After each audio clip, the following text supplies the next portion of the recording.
Zdravím všetkých sledovateľov. Je piatok popoludní a dnešné video, ktoré aktuálne nahrávam,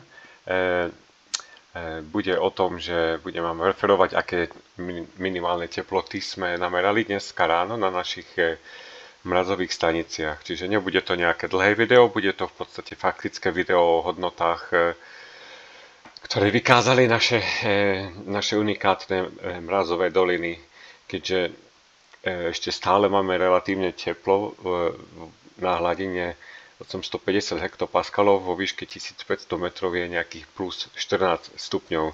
Čiže ešte stále sa pohybujeme tak 4-5 stupňov nad dlhodobý priemer. Ale aj napriek tomu vám s radosťou môžem oznámiť, že na našej dlhodobo najchladnejšej stanici Veľká Polana, ktorej dáta vy môžete vidieť aj na stránke meteocentrum.sk. To sú výrobcovia niektorých našich staníc, ktoré prevádzkujeme. Čiže na meteocentrum.sk môžete vidieť, že minimálna teplota dnes ráno na Veľkej Polane klesla na minus 0,9. Že to bola jediná stanica, kde sme namerali mráz. Druhá najchladnejšia stanica v našej staničnej sieti bola Pusté pole, to je severozápadne od Dobšinskej ľadovej jaskyni, takmer 1000 metrov nad morom. Tam bola teplota 1,1 stupňov Celzia, čiže o 2 stupne rozdiel medzi Polanou a Pustým polom. A ešte ďalšia zaujímavá minimálna teplota bola na našej Silickej planine, Čabanovej Bučine, bolo 1,8 stupňa, čiže o 0,7 viacej ako na Pustom poli a o 2,7 stupňov viac ako na Veľkej Polane. Takže top 3 chladné stanice dneska ráno boli Veľká Polana minus 0,9, Pusté pole malo 1,1 a Silická planina Čabanova Bučina plus 1,8. Boli aj niektoré iné stanice, ktoré mali napríklad pod 5 stupňov, napríklad v Plešiveckej planine bolo len 3,5 stupňa, Sihla mala 4,1, naši orovskí súputníci, tak u nich bolo najmenej vo Vasilove 3,9 stupňov a Vyšné Repáše na Spiši bolo 4,6. Čiže tieto stanice dneska ráno boli celkom chladné. Ale ako vidíme, aktuálna teplota napríklad na staničnej sieti, ktorú prevádzkujú kolegovia v Meteocentrume, tak vidíme, že je na viacerých miestach ešte stále nad 30 stupňov. Hej. Lietavská Lúčka, Lackovce, na východe Žilina je 30 stupňov. Ale už tie maxima nevystrkajú svoje rožky veľmi vysoko nad 30, ale ešte do 30 a tesne nad 30 ešte stále máme. Čiže týmto príspevkom som chcel len povedať, že dneska ráno sme namerali mráz na Veľkej Polane, čo vôbec není nič nezvyčajné v septembri, že by na Polane mrzlo. My chceme napríklad v Polane, aby sme minus 10 namerali v septembri pri ideálnych príležitostiach, čiže ešte máme ďaleko od tých zaujímavých septembrových hodnôt. Takže na Polane nám mrzlo. Pozrime sa na Facebooku Lovci mrazov, môžete vidieť Veľkú Polanu.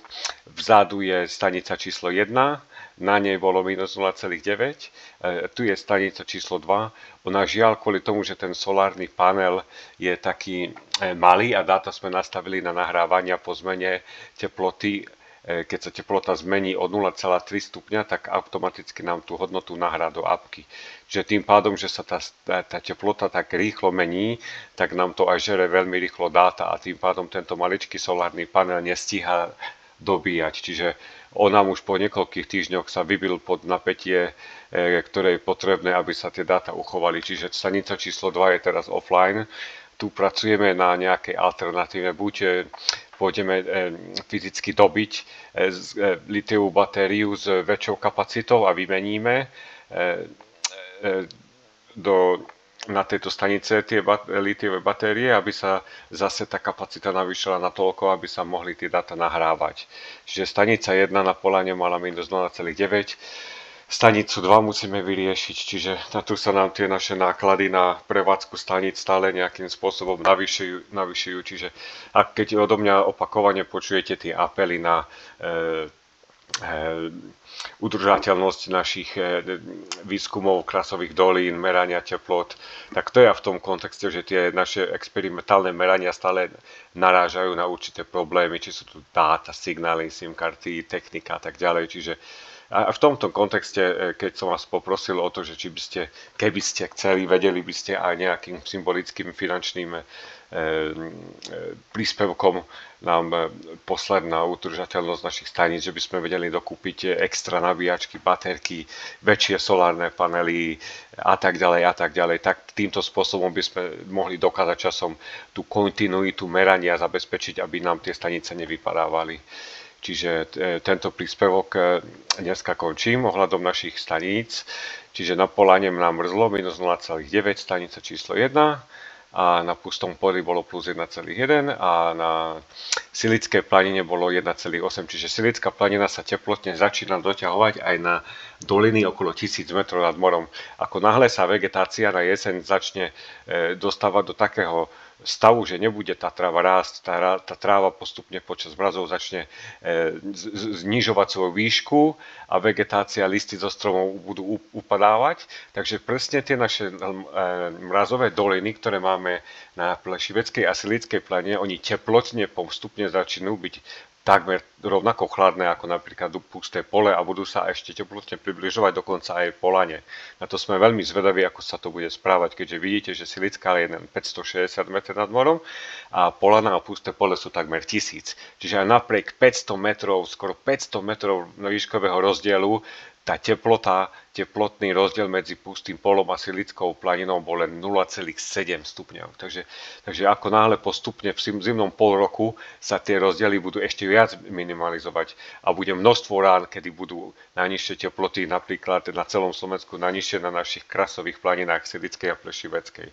Čiže na toto sa my mimoriadne tešíme, keď budeme vedieť odsledovať tie večerné poklesy, že z 26 stupňov na 5 za pár hodín. To sú proste unikátne mikroklímy, správanie sa studeného, teplého vzduchu, všetko ako to zateká,